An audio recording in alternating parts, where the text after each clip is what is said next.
Hi, this is Kerry Artek with Wicked Stocks, bringing you the Daily SPY Report for Tuesday, November 23rd, 2021. Before I jump into the charts, just as usual, want to encourage you to click like if you like the video series. If you like the Daily SPY Report on a day-by-day basis, please click like and subscribe. Subscribing to the Wicked Stocks YouTube channel will provide you notification each and every time the Daily SPY Report has been uploaded for your viewing. Usually goes out by around 6 p.m. Central Standard Time, Chicago, each and every trading day. For the next trading day, you do, FYI, need to have your notifications set to on for you to actually see the fact that we have uploaded new content to the Wicked Stocks channel. But let's jump into the Daily SPY Report for today. We did yesterday put out a key reversal high. We put out a new all-time high, and then we fell off in the afternoon to close below Friday's low. This is also, I think, called a bearish engulfing pattern in candlestick. It is considered typically a bearish development, although I find it more reliable in the commodities markets with crude oil and gold and, corn futures and so forth.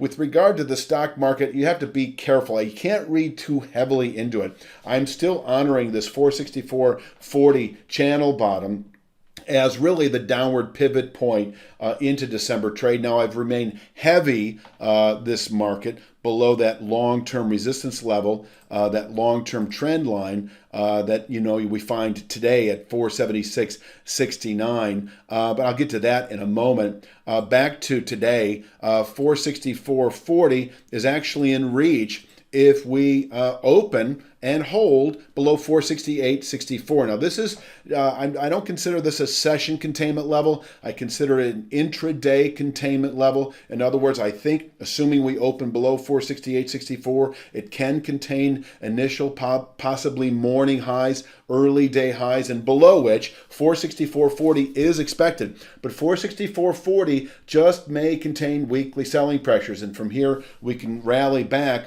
over the next week or so, by the end of next week anyway, to that long-term resistance level at 476.69. So if we push above that 468.64 level, then we could actually rally possibly all the way up by the end of the day to 474.14. And that's kind of what I'm talking about, that these key reversal highs, they are typically considered bearish developments, but be careful. If we happen to push through upside that 468.64, we may actually get a bit of short cover activity into the afternoon, because I think that you've got a lot of shorts now in the market just based purely on this development, this key reversal high. But overall, still heavy into December below the 476.69 trend line. In fact, so there is a scenario here today where if we do bottom out at 464.40, we can, by the end of next week, actually reach that 476.69 trend line once again. Did we rally to within 1% of it yesterday?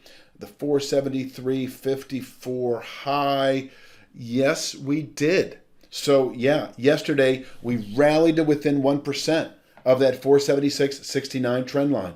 That's the second time we've done it in several weeks. We also did it back in early September. And so this is our longer term ceiling for the SPY. And as I've been saying, below which this market can fall off, over the next month or two, possibly by the end of December, to the 439.55 midterm channel bottom, which you can see here. And so the impetus for that, the instigator of that, the signal for that clearly would be a settlement today below 464.40. So if we close below 464.40, this market can, by the end of December, fall all the way back to the 439.55 channel bottom. Let's take a look at the support and resistance level for today, because I've shown you much of this already. You've got the 468.64 formation, which you saw early, that can contain initial strength, and below which the 464.40 level is expected, where we can actually place a weekly low,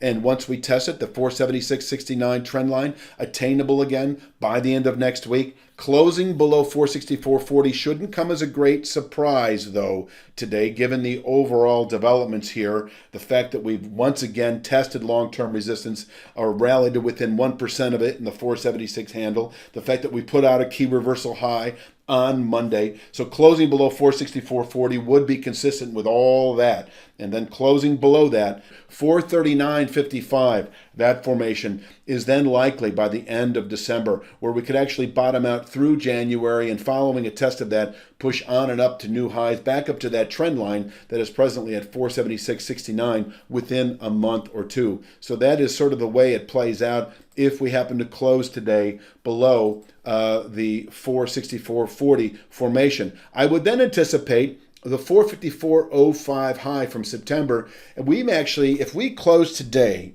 below 464.40, we may actually test 454.05 by Friday's close. Although personally, I think it'll take into later next week to fully play out.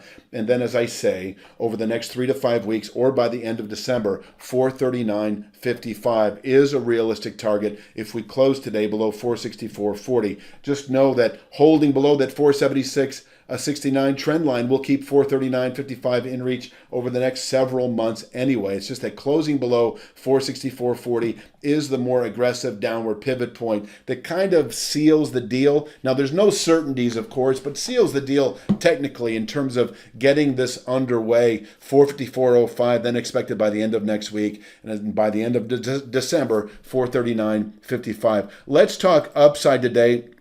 You know, if we push or open today above 468.64, we could reach that 474.15 formation intraday. It's a very new channel top, could contain daily highs, but that's about it. I really think if we get all the way up there today, the writing is on the wall where we are likely to test this week that 476.69 long-term trend line. And so closing above 474.15 would actually yield that 476.69 trend line tomorrow, where once again we can top out at least on a weekly, quite possibly monthly through December basis, and below which the market can, over the months ahead, next month or two, fall back into the 430s, 440s. But if we close above 476.69, as I've been saying now on these videos for a long time, yeah, there are intermediate resistance levels all the way up, but I think the next 3 to 5 months,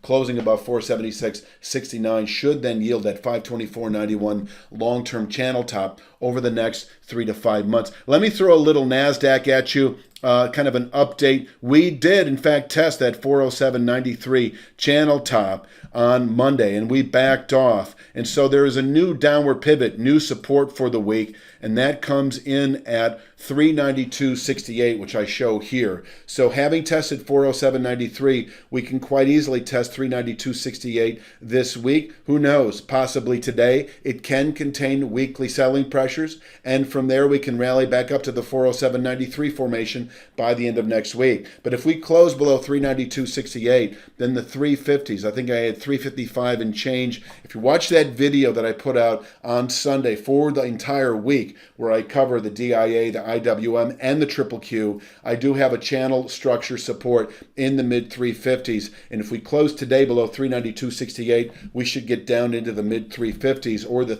upper 350s anyway over the next 3 to 5 weeks. You know, I think that kind of covers it. Just so you know, zoom in here and take a look at the support and resistance levels. You know, all of those minor points are carefully chosen. They're well suited for aggressive day traders.